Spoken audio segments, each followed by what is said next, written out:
ça. J'ai dit, écoute, là, je peux plus concilier ce genre de job-là avec ma vie familiale. J'ai dit, je prends un break.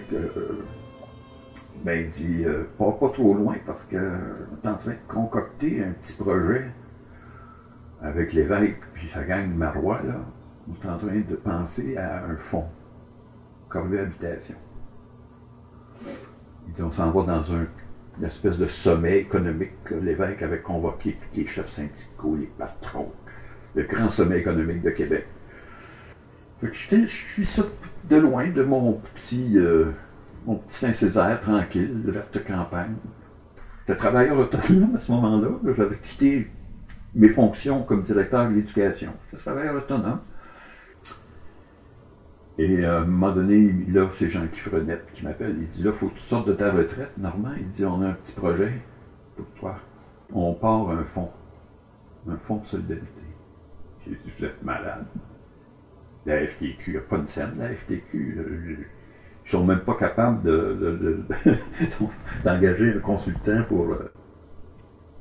Alors, il dit, non, il dit, on a ce qu'il faut. Il dit, je te donne un petit contrat, tu vas me préparer un petit dépliant pour expliquer aux travailleurs c'est quoi, pourquoi on a besoin d'un fonds de solidarité. Mais c'était tellement technique. Puis là, je dis, il y a un déficit de communication énorme là, parce que les gens ne sont pas prêts à entendre ce discours-là. Là, ils ont le goût de prendre la rue puis de taper, là, tu sais, puis de faire des manifs, puis ils vont virer le Québec à l'envers. Et là, j'y retourne un contre-projet. J'ai dit, si vous êtes sérieux, parce que la FTQ était très avancée là, dans sa mise en place, la loi s'en allait, le projet de loi s'en allait à l'Assemblée nationale au mois de juin. Là, on était en mars. J'ai dit, hey, il reste 3 mois. Ça va prendre une méchante campagne de marketing, d'information. J'ai relancé un autre projet. J'ai dit, moi, là, je connais tous les formateurs de la FTQ. Je sais c'est qui les bons. Les meilleurs, mettons. J'ai dit, pour préparer les esprits à la réception d'un projet aussi énorme que même des gens considéraient comme anti-syndical, à l'époque, on se faisait traiter d'anti-syndical, de penser qu'on pouvait faire de l'investissement. Mais j'ai dit à Jean-Guy, on va mobiliser les meilleurs formateurs, puis on va faire une journée d'études sur la crise.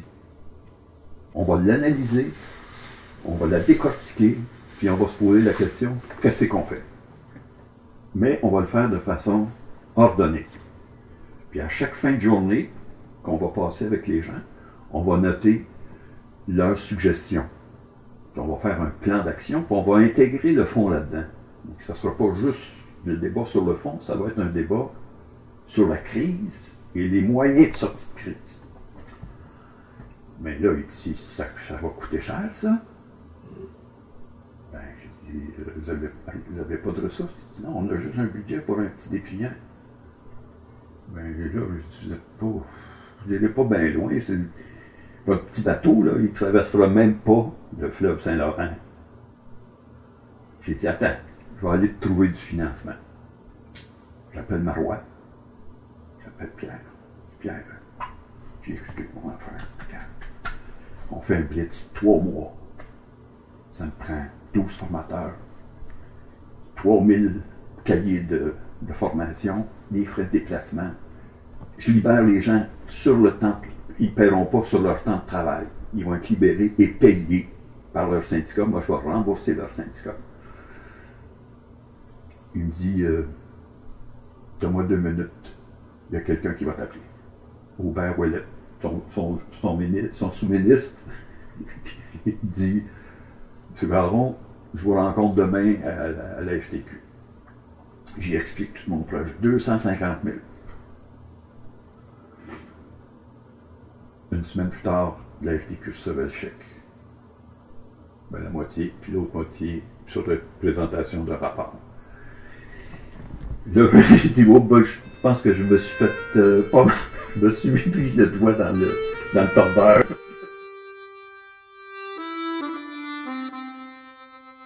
J'ai mis mes 12 formateurs, j'ai dit, on va commencer par le début. Il n'y a aucun qui voulait. Il n'y a aucun qui voulait. On se fait lancer des tomates. On se présente avec ça. Je dis, ouais, puis il dit, la loi, on ne sait même pas la loi, ce que ça va contenir. On n'a pas vu le projet de loi. Puis on va prêcher dans le... J'ai dit, on va se concentrer sur la crise. Ouais, mais... Ce qu'on veut, là, c'est savoir c'est quoi l'affaire du fonds de solidarité. Puis on ne peut pas en parler parce qu'il n'y a personne qui sait c'est quoi.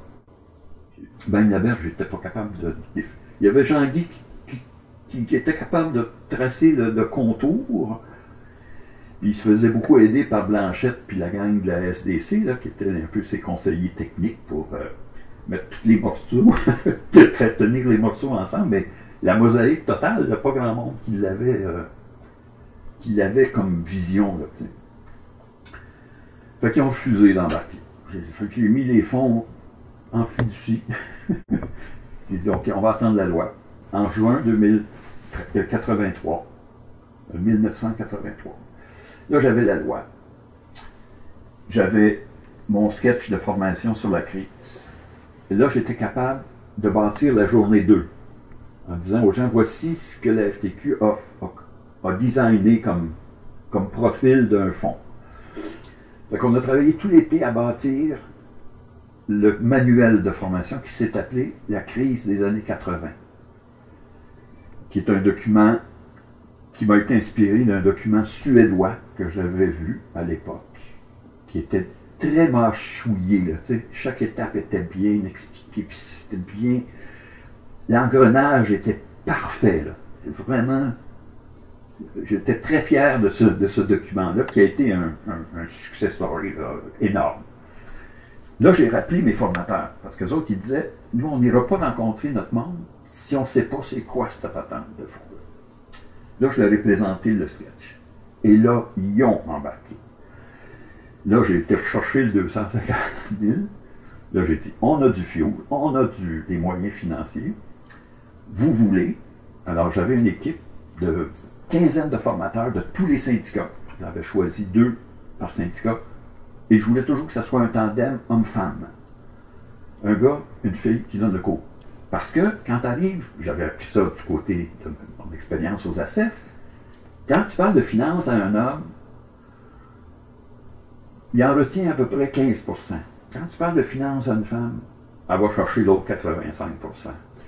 La perception féminine sur des enjeux comme ça est beaucoup plus aiguë sur les conséquences que, quand tu dis la crise financière, là, il y a des images fortes que les femmes peuvent utiliser, que les gars n'osent pas parce que c'est des sentiments. Tu sais, on n'en parlera pas trop.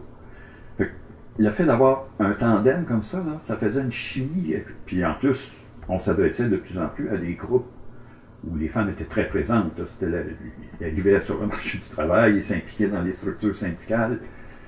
Puis souvent, il fallait adapter le discours syndical à cette réalité-là, cette nouvelle réalité-là.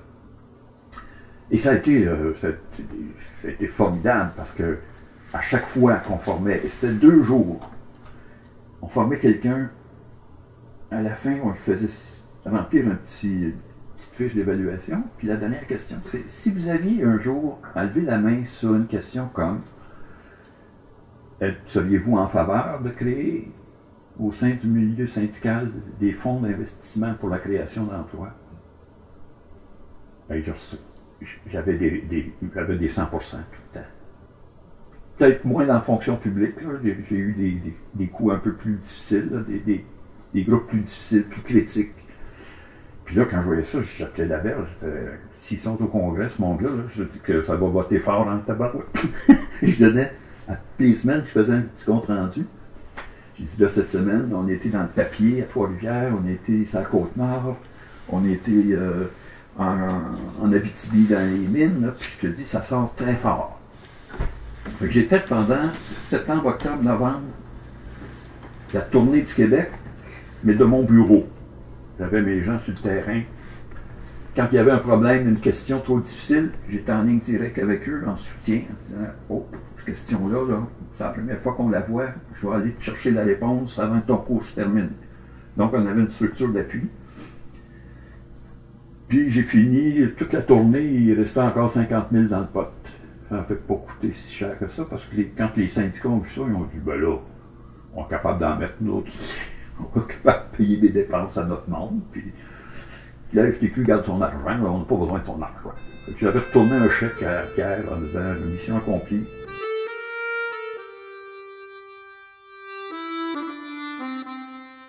J'avais fait une vidéo sur concrètement comment le fonds va s'y prendre pour sauver des cœurs. J'avais trouvé une petite entreprise à Bedford qui s'appelle Exceltar. Les autres faisaient des aiguilles pour les moulins de couture. Ils vendaient ça partout dans le monde. Puis, bon, à un moment donné, la demande a commencé à baisser. Ils ont fait des mises à pied, il y avait de la mauvaise gestion, relations de travail pourries. C'était les TCA qui étaient là-dedans, les travailleurs d'automobile. Le permanent, c'était nommé Desnoyers, Luc Desnoyers, qui est devenu par la suite vice-président de la FTQ, directeur de son syndicat, un super bonhomme. On avait été à l'usine filmé. Puis lui expliquait, si on avait un fonds de solidarité, là, voici ce que je ferais. J'irais voir le patron. Je dirais, ton fonds de roulement, là, c'est ça qui te met dans la marque. Moi, te le financer, moi, ton fonds de roulement. Tu vas me verser des parts dans notre fonds, puis le fonds va mettre de l'argent dans ton fonds de roulement, puis tu vas pouvoir maintenir tes emplois, puis te faire une autre santé financière. Quand les gens ont entendu ça, ils ont dit, oh, celles et ceux qui sont en faveur de l'adoption de la déclaration de politique sur le fonds de solidarité, voulez-vous vous lever, s'il vous plaît?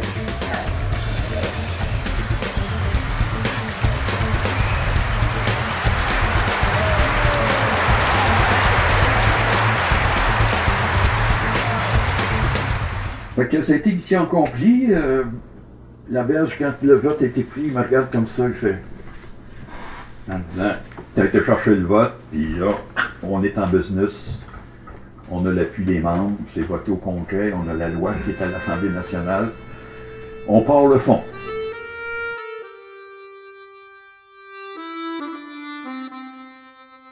Claude Blanchette me rend compte, il dit, j'ai besoin d'un VP pour la souscription. Tu vas devenir le courtier en chef. Il faut que tu vendes des parts, il faut que tu vendes des actions. Et tu connais tout le monde, tu as juste à rappeler ta gang. Ouais, mais ma gang, c'est pas des courtiers. Là. Sans t'expliquer c'est quoi la cause d'une crise financière, puis expliquer c'est quoi la valeur d'une action, puis les crédits d'impôt. Ils sont un peu analphabètes, disons, en matière de finance. Et il propose donc quelque chose.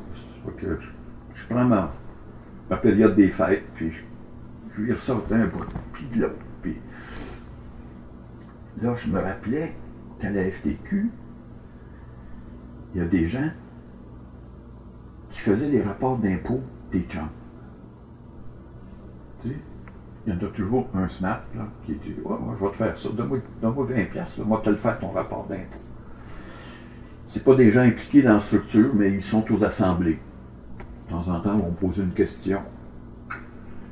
Mais c'est des gens qui ont une crédibilité en matière de finance. Ils sont dans la gang. Ils sont dans eux. Et là, j'ai eu l'idée qui dit on va les appeler des responsables locaux, qu'on va former. J'ai envoyé un message au syndicat.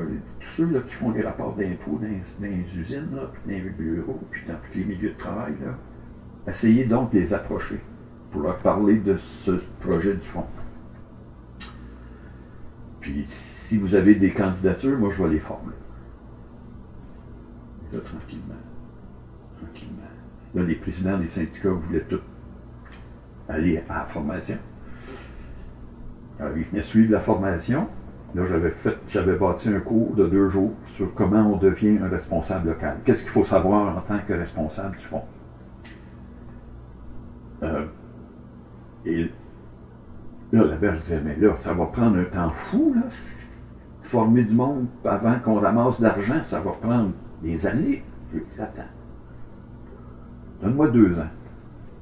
bâtir ma base, là, puis quand ça va partir, là, tu vas voir que ça va partir là, tabarouette. Puis effectivement, j'ai passé 2 ans à former dans tous les syndicats ces gens-là. Mon nom est Normand Caron. Je suis vice-président formation économique des travailleurs et travailleuses. Le projet que nous sommes en train de mettre sur pied, c'est d'assurer aux travailleurs et travailleuses dans les entreprises financées par le Fonds de solidarité un accès à l'information financière et aussi qu'ils soient en mesure d'évaluer eux-mêmes la santé financière de leur entreprise. J'avais des gens chez Packard, une grosse usine, il y avait 700 employés. J'en avais un qui y croyait, sauf qu'il travaillait de nuit. Si je trouve pas le moyen de le libérer, lui, pour qu'il aille visiter tous ses confrères, puis fasse des petites assemblées, puis faire circuler l'information, c'est sûr que ça va prendre beaucoup de temps.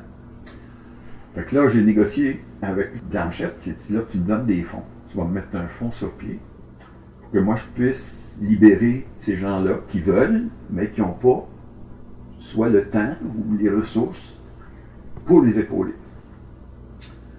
Puis en plus, ça me prend quelqu'un ici en permanence au bureau, quasiment 24 heures par jour, parce que s'ils se font poser une colle par un copain, là, puis il n'est pas capable de répondre, sa crédibilité vient de...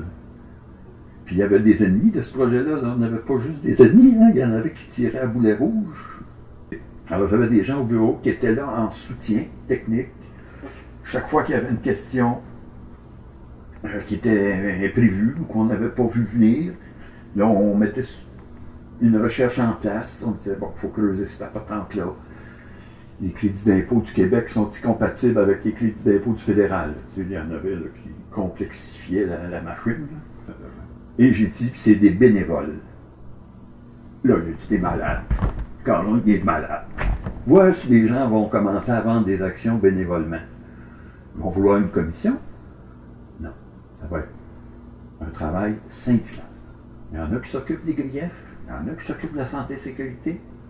Ils sont payés comme s'ils étaient normalement au boulot, mais ils ne font pas ça. Ils n'encaissent pas plus. Donc, pourquoi l'autre qui s'occupe du fonds va s'en mettre dans les poches alors que son président, lui, il donne son temps? Travail de militant. S'il y en a qui sont là pour l'argent, ils vont vite s'éliminer tout seuls, puis on les aura pas d'impact. Mais ceux qui y croient, qui veulent, moi j'appelais ça, je dis, on va tous bâtir une méchante cathédrale, mais chacun va mettre sa petite pierre à sa façon, puis en son temps. La berge me dit, j'ai besoin de 200 millions pour amener le fonds, là. Il dit, prends le temps que ça te prendra. Puis il m'a même dit, je ne veux pas te voir sur un terrain de golf avant que j'ai mon 200 millions.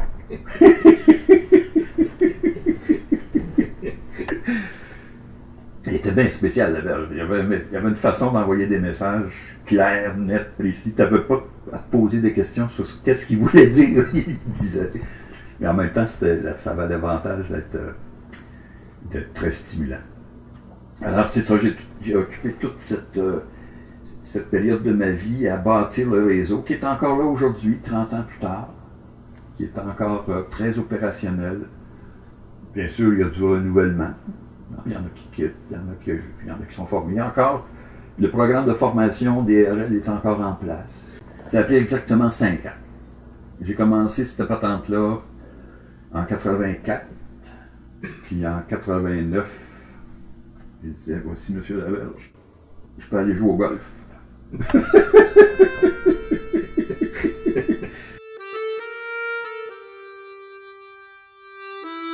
Faut dire qu'entre-temps, en même temps que je développais ce réseau-là, j'étais un peu l'ambassadeur de la FTQ au sein de l'équipe de direction du fonds qui se mettait en place là, avec des conseillers financiers, avec des analystes là, qui regardaient des projets d'investissement. Ce qu'on appelait la gang de Blanchette, la gang de la SDC. Blanchette avait été recruté beaucoup de son équipe d'analystes au sein de la SDC, la Société de développement des coopératives qu'il gérait à l'époque, jusqu'à temps qu'il devienne PDG du fonds. Donc, il y a eu beaucoup d'arrivées de nouveaux de nouveaux employés du fonds, mais qui étaient spécialisés dans l'analyse des investissements. Il y avait une équipe qui se mettait en place au niveau du registrariat, parce que chaque fois qu'on recevait un petit formulaire de souscription, il fallait avoir une banque de données enregistrée. Donc là, il y avait aussi une équipe qui se développait de ce côté-là. Puis moi, je développais ma force de vente. Ils appelaient ça la force de vente du fonds, la souscription. Et la formation. J'avais toujours voulu jumeler souscription et formation. J'étais le courtier en chef, mais aussi le formateur en chef. C'est moi qui choisissais les formateurs, c'est moi qui développais les contenus. J'avais une équipe de formateurs qui allait dispenser les cours que je bâtissais. J'avais une équipe, j'appelais ça des agents de développement, bilan social de l'entreprise, le suivi auprès d'un accompagnateur pour le syndicat, qui était un peu l'agent de transfert d'informations sur l'évolution de l'entreprise, pour que le syndicat ait toujours une longueur d'avance sur ce que l'entreprise préparait comme plan d'affaires ou comme négociation, fusion. Des fois, c'était des fusions d'entreprises que le fonds contribuait à créer. Et j'avais tout mon réseau, là, je t'ai rendu, j'avais 3000 RL. J'avais bâti par-dessus chaque équipe, dans chaque syndicat, des coordonnateurs dans les syndicats pour. Juste à la ville de Montréal, j'en avais à peu près une centaine. Dans tous les départements, dans toutes les. Puis les adhésions rentraient, là, c'était le robinet là, qui était ouvert à pleine grandeur. Là.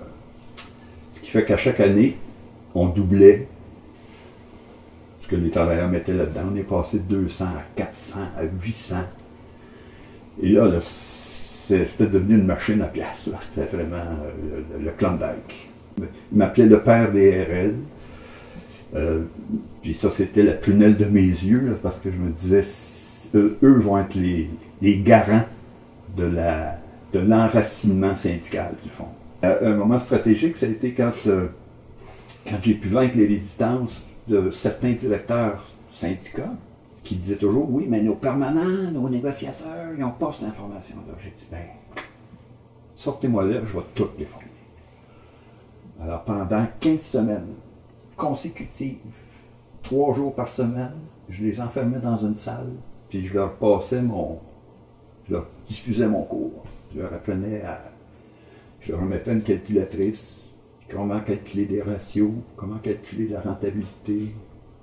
Puis, préparez votre dossier de négociation avec ça. Et ça a été une opération qui a tout aplani les résistances. Puis là, j'ai pu créer ce qu'on appelle la Fondation d'éducation économique du fonds. Où là, le fonds a mis 3 millions. Les entreprises cotisaient tant par année par employé. Et là, on a bâti une structure à l'intérieur de la structure du fonds qui était à l'abri de toutes les interférences, les problèmes financiers. C'était comme une espèce d'enclave, là, bien protégée, pour s'assurer que l'éducation allait toujours être au cœur de ce projet-là. Et je pense que c'était un très bon coup, parce que c'est ça qui a sauvé le fonds. Toutes les autres provinces qui ont essayé de nous copier, puis il y en a eu des expériences en Ontario, en Colombie-Britannique, au Manitoba, au Nouveau-Brunswick. Ils n'ont pas pris cette structure-là, ils ont tout planté. Il y en a plus actuellement au Canada anglais. Et les deux seuls qui restent, c'est le fonds de la FTQ, puis le fonds de la CSN. Puis la CSN ont adopté cette approche-là aussi. Ils ont leur propre réseau de militants. Tout se fait bénévolement. Ils ont sorti des courtiers en valeur mobilière de ce produit-là. Et c'est fait de façon, je dirais, syndicale, intelligente et syndicale.